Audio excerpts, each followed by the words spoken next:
سلام دوستان عزیز. آیا تا حالا فکر کردین که کی بود مردی که با دستان خالی اما با ایمان بزرگ تاریخ جهان را تغییر داد؟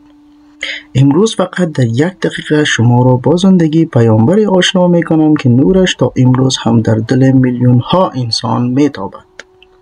بیایید با هم زندگی حضرت محمد صلی الله علیه و سلم را مرور کنیم.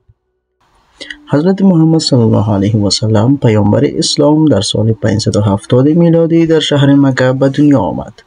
او از قبیله قریش و یتیم بود. محمد صلی الله علیه و سلم به صداقت و امانتداری مشهور بود و به امین شهرت داشت.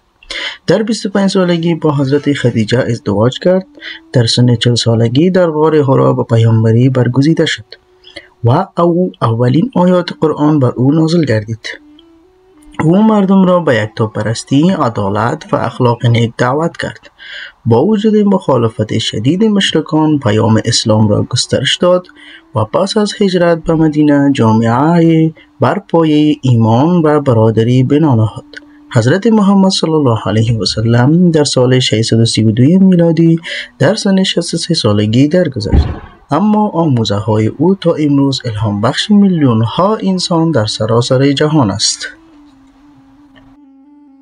اگر این ویدیو براتون جالب بود حتما لایک کنین و در کامنت ها برام بنویسین که دوست دارین درباره کدام شخصیت یا داستان اسلامی تیکه ویدیو بسازم.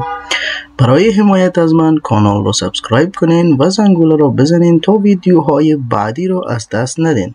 تا دیدار بعدی، خدا نگهدار.